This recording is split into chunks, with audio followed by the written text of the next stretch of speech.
భారతదేశంలో ప్రథమ ముఖ్యమంత్రిగా ఇండియా టుడే మ్యాగజైన్ అవార్డు తీసుకున్న చంద్రబాబు నాయుడు గారికి శుభాకాంక్షలు తెలుపుతూ గతంలో కూడా ఆయనకి అనేక అవార్డులు వచ్చిన సందర్భం.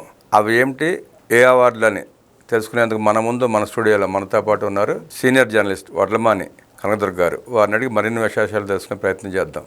నమస్తే మేడం. నమస్తే sir. India today magazine best CM #1 CM in India award ప్రకటించిన నేపథ్యంలో అవార్డుల గురించి, చంద్రబాబు గారి గురించి మీకు తెలిసిన విషయాలు మా ప్రేక్షకుల కోసం.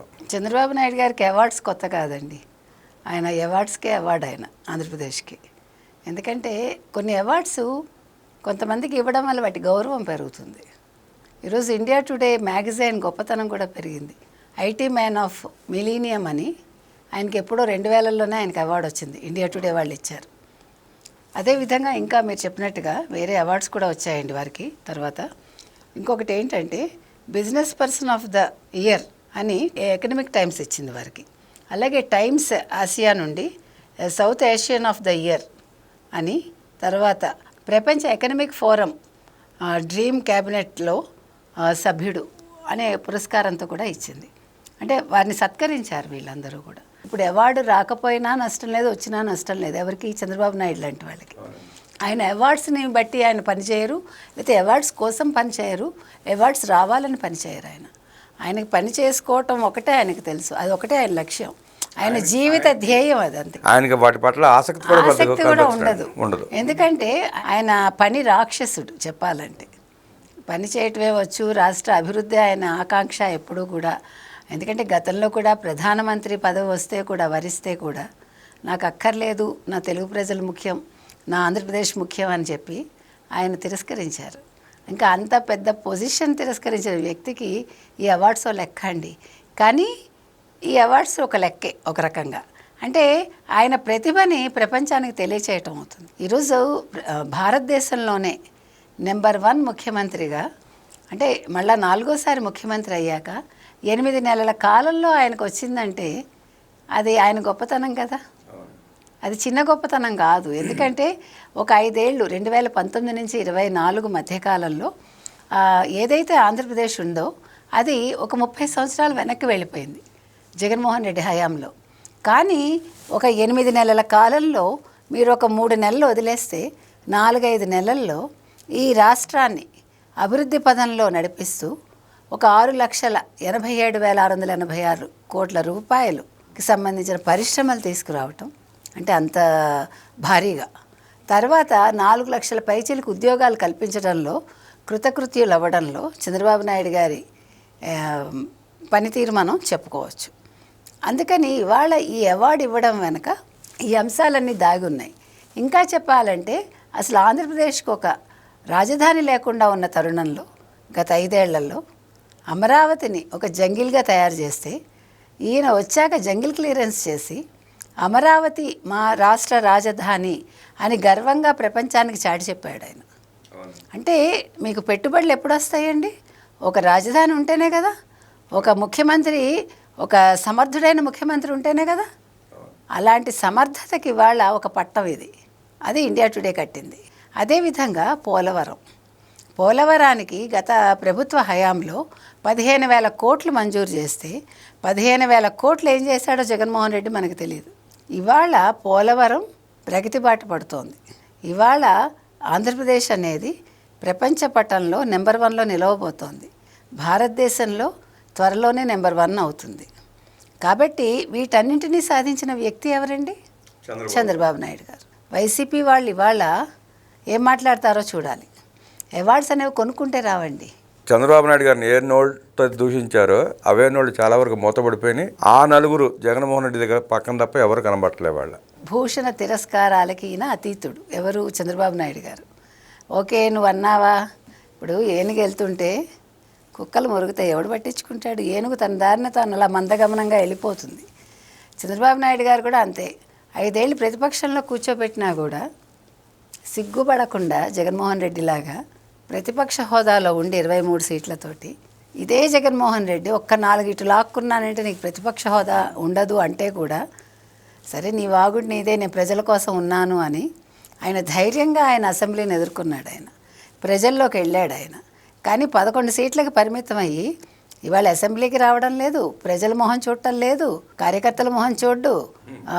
1.0 అంటాడు, 2.0లో 25 to 30 ఏళ్ళు అంటాడు.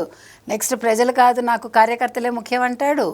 అలాంటి మనిషి ఇవాళ చంద్రబాబు నాయుడు గారి ప్రతిభ చూసి ఏం ఏడుస్తాడో మనం చూడాలి. కాబట్టి చంద్రబాబు నాయుడు గారికి అవార్డు వచ్చిందంటే నిజంగా ఇవాళ ఆంధ్రప్రదేశ్కి వచ్చినట్టేనండి. అంటే ఆంధ్రప్రదేశ్ అంటే సిబిఎన్ అంటే ఆంధ్రప్రదేశ్, నో డౌట్ అండి. ఇవాళ ప్రజలు ఇందాక జగన్మోహన్ రెడ్డి మళ్ళీ అన్నాడనమాట. నెక్స్ట్ ఏంటి జగన్మోహన్ రెడ్డి ఏమంటాడంటే చంద్రబాబు నాయుడు ఎట్లా ప్రజల్లోకి వెళ్తాడు, మనం ఇన్ని సంక్షేమాలు ఇచ్చి ఇన్ని బట్టలు నొక్కితేనే మన పరిస్థితి ఇలా ఉంది. చంద్రబాబు నాయుడు రేపు పొద్దున్న ఎలా ప్రజల్లోకి వెళ్తాడు, ఆయన హామీలు నెరవేర్చకుండా గ్రామాల్లో తిరగలేడన్నాడు. పిచ్చివాడా, ఆయన తిరగలడు, నువ్వు తిరగలేవు. ఎందుకంటే నువ్వు తిరగలేవు కాబట్టే నువ్వు ఇంట్లో కూర్చున్నావు. నువ్వు యలహంకాను తాడేపల్లి ప్యాలెస్ల చుట్టూ తిరుగుతున్నావు. నీకు దమ్ము లేదు కాబట్టి పులివెందులు 3 సార్లు వెళ్ళాడు సార్. ఒకసారి కార్యకర్తలు రాళ్ళు వేశారు ఇంటి మీద, రెండోసారి కాంట్రాక్టర్లును బిల్లులు రావాల్సిన వాళ్ళు 100 కోట్ల వరకు వాళ్ళు వచ్చి నిలిచిన సరే పారిపోయాడు. ఎలా అద్దాలు కుర్చీలు పగలగొడితే. మూడోసారి పులివెందులకు వెళ్తే అక్కడ అవినాష్ మనుషులను భాస్కర్ రెడ్డి మనుషులు కనిపిస్తే ఇదేంటి పులివెందుల్లో నాకు ఒక్కళ్ళు కూడా లేరా అని బాధపడి వెళ్ళిపోయి ఇంతవరకు పులివెందులు వెళ్ళాల. ఎందుకు చెప్తున్నామంటే మనిషికి ఇప్పుడు మీరు ఒక పేరు చెప్తే ప్రజలు ఓ ఈయన మనకి కావాలి అనుకోవాలి, అబ్బో ఈయన బాబోయ్ అనుకోకూడదు. ఇప్పుడు జగన్మోహన్ రెడ్డి పరిస్థితి రెండోదైతే చంద్రబాబు నాయుడు గారి పరిస్థితి మొదటిదంటే మీరు కావాలి చంద్రబాబు నాయుడు గారు అని ఎటువంటి అంటే ఇప్పుడు వీళ్ళు సోషల్ మీడియాకి 100 కోట్లు ఖర్చు పెట్టారు కదండి. అంత ఖర్చు పెట్టి కూడా వీళ్ళు ఈరోజు ఇంట్లో ఉన్నారు. వాళ్ళేం పెద్ద ఖర్చు పెట్టలేదు కదండి చంద్రబాబు నాయుడు గారు. ఆయన పబ్లిసిటీకి అతీతుడు ఆయన. సో మౌత్ పబ్లిసిటీతోటే ఆయనకి 164 సీట్లు ఇవాళ ప్రజలు ఇచ్చారు. ఆంధ్రప్రదేశ్ ప్రజలు నీకు 11 సీట్లే ఎక్కువ అని ఆయన ఇంట్లో కూర్చోపెట్టారు. కాబట్టి ప్రతిభకి పట్టమండి ఇది. ఈ అవార్డు సంగతి కూడా ఇంతవరకు ఎక్కడ ప్రచారం చేసుకోలేదండి ఇంతవరకు. అదే జగన్మోహన్ రెడ్డి అయితే ఇప్పటికి జగన్మోహన్ రెడ్డి ఎందుకండి పాప వాళ్ళ ఛానల్ వాళ్ళ పేపర్ ఈ పాటికి హోరెత్తించి అందరూ కూడా చెవులు గళ్ళు పడిపోయి దూదులు పెట్టుకునే పరిస్థితి తెచ్చేవాళ్ళు. ఈ అవార్డు మీద తొలిసారిగా మాట్లాడింది కూడా మీరే, తొలి ఇంటర్వ్యూ కూడా ఇదే. Thank you sir. అంటే మనం మంచి చెప్పాలి సార్.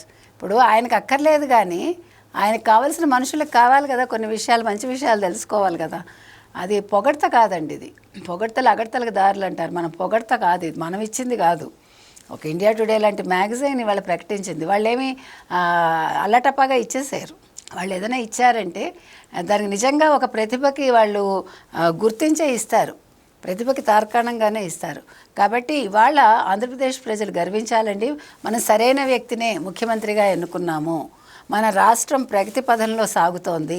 2047 దాకా అక్కర్లేదు, 2029లోపే ఆంధ్రప్రదేశ్ రాష్ట్ర అభివృద్ధి పథంలో నెంబర్ 1లో ఉంటుంది, భారతదేశంలో నెంబర్ 1 రాష్ట్రంగా ఉంటుందని వాళ్ళు నమ్మచ్చండి. వాళ్ళ నమ్మకాన్ని చంద్రబాబు నాయుడు గారు ఖచ్చితంగా నిలబెడతారు. మేడం, చంద్రబాబు గారు ముఖ్యమంత్రి అయినాక అవార్డులు ఆయన కోసం పరిగెత్తుకొస్తున్నాయి, పరిశ్రమలు పరిగెత్తుకొస్తున్నాయి. అదే జగన్ రెడ్డికి తల్లి చెల్లి కోర్టులో కేసు వేసిన నేపథ్యం నిన్న. తల్లి చెల్లె చెదరించుకున్న వ్యక్తిని రాష్ట్రం అభిమానిస్తుందంటారా?